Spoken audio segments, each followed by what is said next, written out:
अपने शहर की लेटेस्ट खबरों के लिए चैनल को सब्सक्राइब करें और बेल आइकन को दबाएं।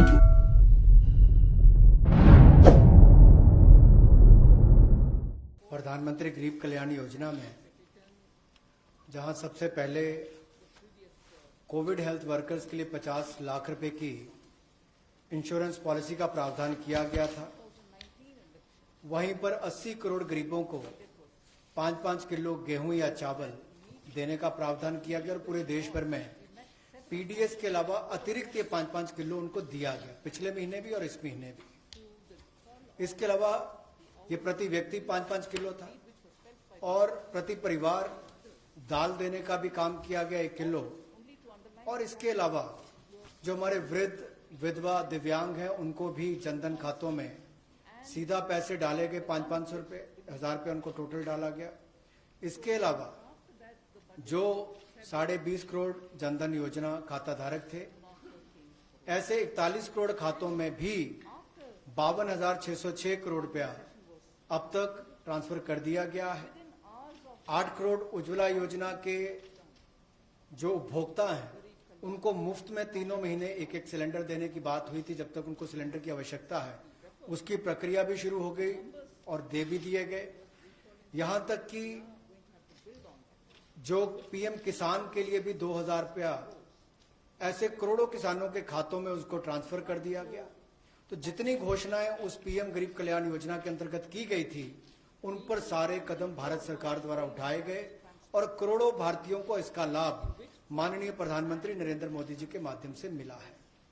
जहां तक व्यापारी वर्ग की बात है, आम आदमी की बात है, कंप्लायंस का बर्डन उसके ऊपर ना आए, घर से बाहर नहीं जाते थे, तो उसके सामने जो संकट था कि वो कैसे समय सीमा रहते अपनी कंप्लायंस पूरी कर सके, उसमें भी उसको छूट दी गई और उसको भी 3 महीने आगे बढ़ाया गया, जिससे उसको लाभ मिला है। आरबीआई ने भी जो महत्वपूर्ण घोषणाएं की, उससे लाखों करोड़ रुपए की लिक्विडिटी मार्केट में आई है, जिससे पूरे देश को लाभ मिला है। और इसकी जानकारी आप सबके सामने पहले भी रखी है, केवल आज एक बार फिर आपके ध्यान में लाने की जरूरत पड़ी तो उसको किया है। एक जो मीडिया के माध्यम से हमारी जानकारी हमें मिली और जो वीडियो कॉन्फ्रेंस और बाकी सब वार्तालाप बाकी लोगों से हुआ, मध्यम, सूक्ष्म, लघु उद्योग, कुटीर उद्योग, घरेलू उद्योग जो है, इन सब के सामने बहुत बड़ी मुसीबत थी कि पैसों की भारी कमी थी। इन सब के लिए क्या किया जाए, ये भारतीय अर्थव्यवस्था की रीढ़ है। ये जो हमारा सूक्ष्म, लघु, मध्यम उद्योग है, कुटीर उद्योग है, गृह उद्योग है, इन सबका एक बहुत महत्व है। 12 करोड़ से ज्यादा लोगों को ये रोजगार देते हैं। तो ऐसे कारोबार और व्यापार करने वाले, विशेष तौर पर एमएसएमई सेक्टर जो है, इसके लिए आज एक बहुत बड़ी घोषणा है कि collateral free automatic loan 3 lakh crore रुपए का मध्यम, सूक्ष्म, लघु, कुटीर और गृह उद्योग को मिलेगा। इसमें किसी को अपनी ओर से कोई गारंटी, कोई कोलेटरल देने की आवश्यकता नहीं है और इसका समय सीमा भी 4 वर्ष की होगी और पहले 12 महीने यानी कि पहला 1 वर्ष उनको प्रिंसिपल रीपेमेंट नहीं करना पड़ेगा, इनके मूलधन का चुकाना नहीं पड़ेगा, मूलधन को नहीं चुकाना पड़ेगा और 12 महीने की इस पे छूट रहेगी और 4 वर्ष के लिए उनको ऋण दिया जाएगा। तो 3 लाख करोड़ रुपए का ये ऋण, ये हमने बगैर किसी गारंटी, बगैर किसी कोलेटरल के भारत के मध्यम, सूक्ष्म, लघु उद्योग, कुटीर और गृह उद्योग के लिए मोदी सरकार ने करके दिया है। जो मध्यम, लघु, सूक्ष्म उद्योग अच्छा कर रहे हैं, विस्तार करना चाहते हैं, आगे बढ़ना चाहते हैं, लेकिन उनके आकार को बढ़ाने की, क्षमता को बढ़ाने की सुविधाएं नहीं मिल पाती थी, तो उसके लिए फंड्स ऑफ फंड्स का प्रावधान किया गया है और इस फंड्स ऑफ फंड्स के माध्यम से 50,000 करोड़ की इक्विटी इन्फ्यूजन होगी। ये हम करने जा रहे हैं। इससे इन सभी अच्छा काम करने वाले मध्यम, लघु, सूक्ष्म उद्योगों को अपना आकार और क्षमता बढ़ाने का अवसर मिलेगा। The next 15 different measures, 6 of which is pertain to the micro, small, सूक्ष्म लघु मध्यम उद्योग में kutir, lagu, इसकी परिभाषा में कम दहलीज होने के कारण ये लगातार संकट रहता था कि अगर हम इससे बाहर जाएंगे तो हमें जो हमारे बेनिफिट्स मिलते हैं, लाभ मिलते हैं, to relate to the उससे हाथ धोना पड़ेगा। housing finance और यही कारण था कि हमारे and the कुटीर सूक्ष्म लघु उद्योग कभी बड़ा बनने का सपना नहीं देखते थे, और सपना देखते भी थे relates to discount, तो ये जो सीमा इसके लिए रखी गई थी, कम दहलीज थी, इसके कारण ये बड़े नहीं हो पाते थे। और कहीं ना कहीं जो आज कंपटीशन है उसमें फिर ये बहुत पीछे रह जाते थे। वर्षों लंबित मांग है, वर्षों से मैं सुनता आ रहा हूं, चौथी बार एमपी बन गया, कब से शुरू हो रही है, आज तक वही मांग है। मैं धन्यवादी हूं प्रधानमंत्री मोदी जी ने there is इस पर ये कदम उठाने के लिए कहा है। loan for MSME और जो पहले being provided क्राइटेरिया था कि मैन्युफैक्चरिंग यूनिट जो है वो 25 लाख से कम इन्वेस्टमेंट की होगी तो माइक्रो में आएगा, 25 और सर्विस एंटरप्राइजेज जो थी वो 10 लाख तक की अगर उसने इन्वेस्टमेंट की होगी तो माइक्रो में आएगा। whom 25 अब इसमें एक बदलाव किया गया है कि निवेश की लिमिट को तो बढ़ाया गया है, साथ में कारोबार को भी जोड़ा गया कि आपने व्यवसाय या कारोबार कितना उस वर्ष में किया है। 4-year tenure तो इसको इन्वेस्टमेंट को given for 12 months. बढ़ाकर माइक्रो के लिए 25 लाख से बढ़ाकर 1 करोड़ तक की जो इन्वेस्टमेंट करेगा वो माइक्रो यूनिट कहलाएगा। और ये मैन्युफैक्चरिंग और सर्विसेज दोनों के लिए एक ही क्राइटेरिया रहेगा, तो सर्विस सेक्टर को भी माइक्रो में आने का लाभ मिला है। तो 1 करोड़ से कम निवेश करने वाले को माइक्रो इंडस्ट्री में जो 5 करोड़ तक का व्यापार कारोबार करेगा उसको माइक्रो कहा जाएगा। स्मॉल वाले के लिए 10 करोड़ तक का निवेश और 50 करोड़ तक का कारोबार करने का प्रावधान, और मीडियम जो है उसमें 20 करोड़ तक का निवेश और 100 करोड़ तक की टर्नओवर। तो आप कल्पना कीजिए कि कल तक जो शायद मीडियम वाले के लिए आता था वो आज आपके स्मॉल वाले के लिए भी उससे बेहतर ऑप्शंस आकर खड़ी हो गई। तो इससे हमारे कुटीर सूक्ष्म लघु मध्यम उद्योग को बहुत बल मिलने वाला है। एक और बैंकों का हाथ पकड़ना, पैसा देना, दूसरी तरफ से डेफिनेशन चेंज करके उनके आकार और क्षमता को बढ़ाने का अवसर देना, ये अपने आप में क्रांतिकारी कदम इस दिशा में लिया गया है। Government will be providing about 4,000 crore पिछली 2 स्लाइड्स में भी आपने देखा होगा to the CGT. कि कुटीर सूक्ष्म लघु मध्यम उद्योग के लिए जो बड़े कदम उठाए गए हैं, 3 लाख करोड़ के कोलेट्रल फ्री और कोई नई गारंटी दिए बिना एक और से ऋण उपलब्ध करवाना, उसके अलावा जो बाकी कदम उठाए गए और उनकी परिभाषा बदलने का काम भी किया गया, तो ये कदम उससे एक और स्तर ऊपर है कि ये सब बदलने के बाद उनको कामकाज जब मिले तो कंपटीशन में कहीं ना कहीं अनफेयरनेस जो होती थी उसमें हमारे लोकल उद्योग वो पीछे रह जाते थे। तो लोकल को बल, लोकल से ग्लोबल तक जाने की बात जो कल तक प्रधानमंत्री जी ने कही, उसी दिशा में एक ये कदम है।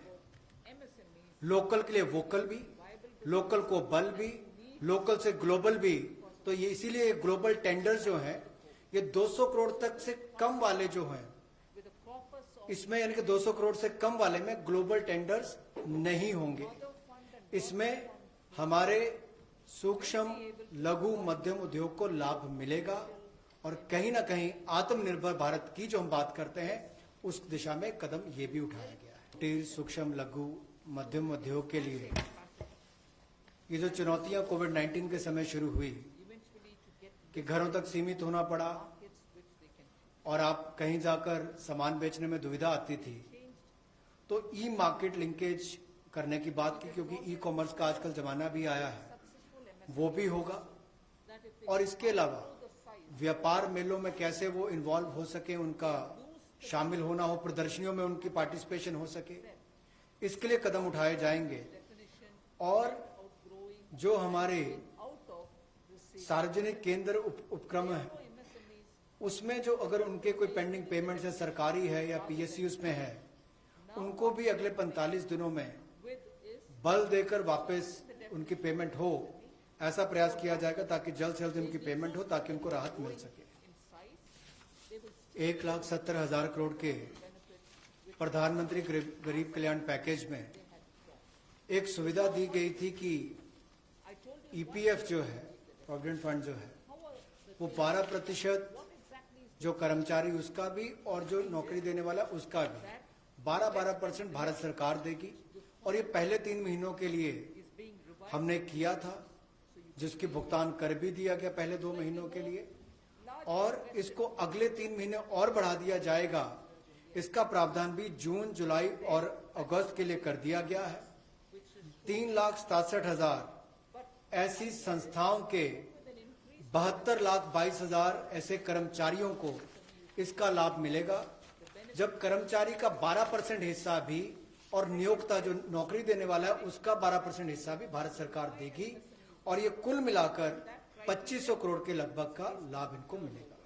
एक और प्रावधान, क्योंकि आज के समय Earlier it was only पैसा कर्मचारी के हाथ में भी and कैसे ज्यादा हो, additional. इसमें भी एक बड़ी राहत देने का प्रयास इसमें किया है Earlier, the distinction which prevailed कि जो ईपीएफ कंट्रीब्यूशन है, manufacturing unit and therefore जो इनका ईपीएफ का योगदान है, service. वो ऐसे संस्थानों के लिए और कर्मचारियों के लिए Now that difference 12% से कम करके manufacturing and service 10% are being removed अगले 3 महीनों के लिए किया गया है। or service based इससे कर्मचारी भी और संस्थान दोनों को लाभ मिलेगा। and then लेकिन for the chart that is there before जो सरकारी हमारी संस्थान है, सेंट्रल पीएससीज हैं, what was earlier इनके लिए 12% ही रहेगा, उसमें कोई बदलाव नहीं किया गया है।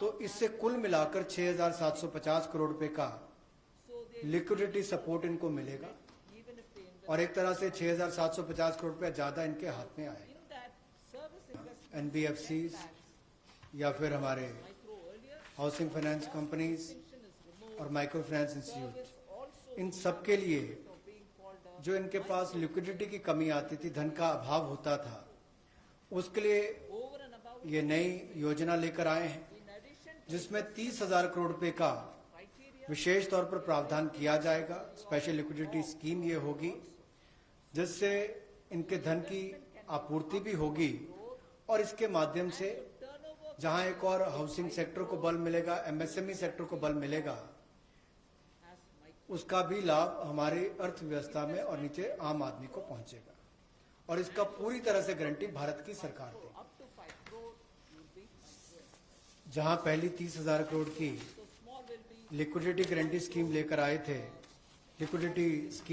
थे, एनबीएफसीज के लिए, एचएफसीज और एमएफआईज के लिए, 10 crores and वहीं पर अब आंशिक ऋण guarantee in favor of the MSME. योजना ये लगभग 45,000 करोड़ रुपए की एनबीएफसीज का इसमें प्रावधान किया गया है। इसमें भारत सरकार गारंटर होगी, जो 20% का नुकसान इसके द्वारा सहन किया जाएगा, वहन किया जाएगा।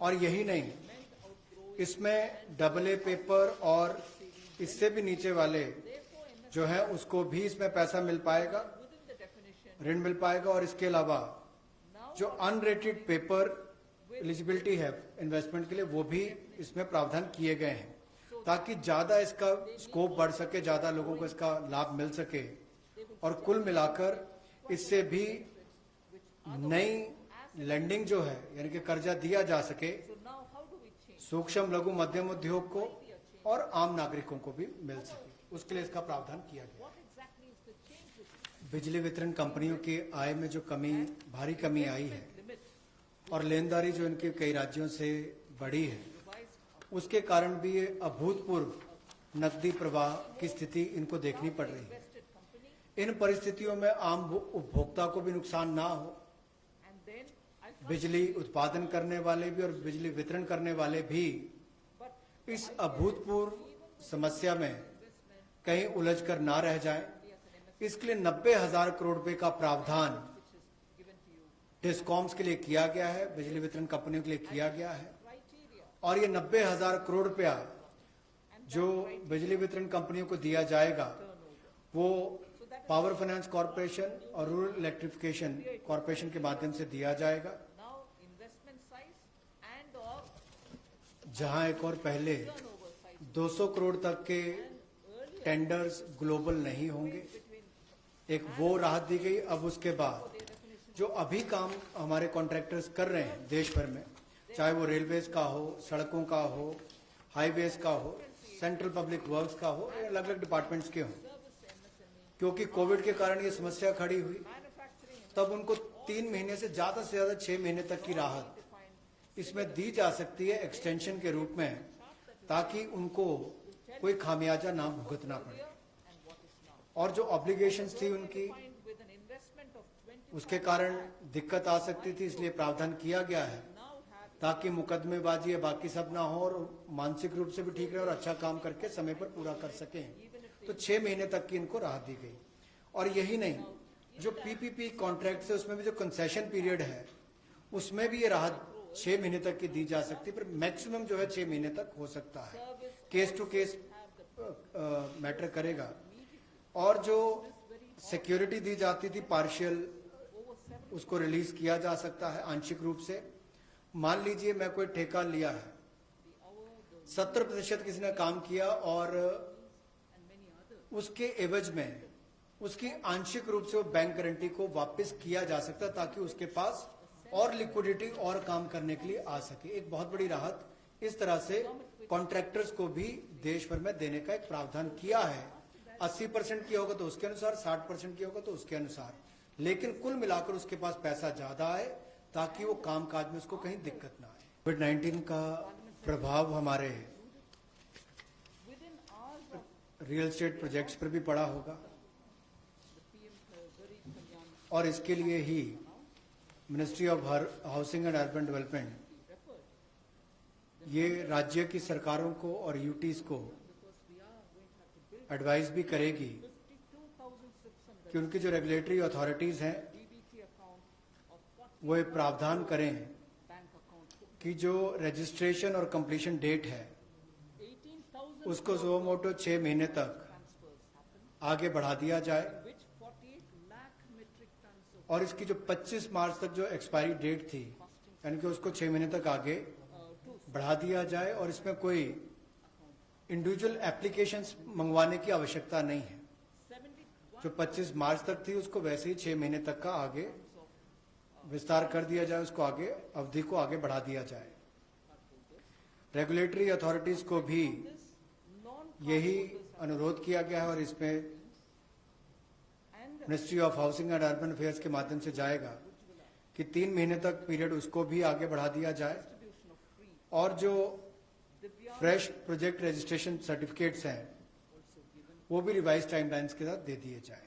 so after the lockdown तो इसी तरह से रेरा के अंतर्गत जो hours, meaning टाइमलाइंस है उसको आगे बढ़ाने की जो बात कही गई है इसमें विस्तार में कही गई। जो टीडीएस रेट्स हैं वो सभी नॉन सैलरीड पेमेंट वालों को, रेजिडेंट्स को, और टीसीएस रेट जो है उसमें 25% की कटौती की गई है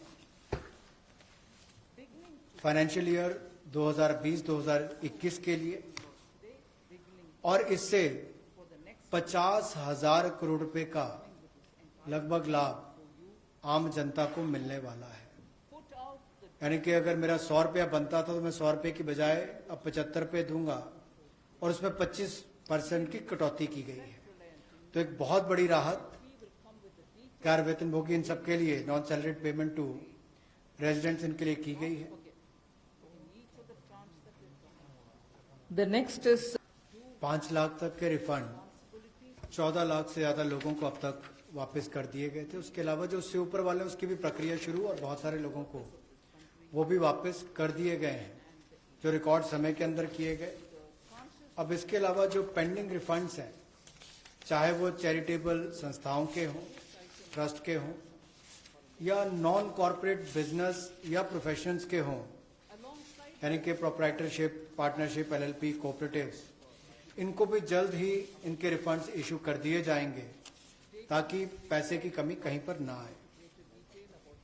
इनकम टैक्स की रिटर्न के लिए जो ड्यू डेट थी वित्तीय वर्ष 2019-20 के लिए उसको 31 जुलाई 2020 और 31 अक्टूबर 2020 से बढ़ाकर 30 नवंबर 2020 कर दिया जाएगा और टैक्स ऑडिट को भी 30 सितंबर 2020 से बढ़ाकर 31 अक्टूबर 2020 कर दिया जाएगा।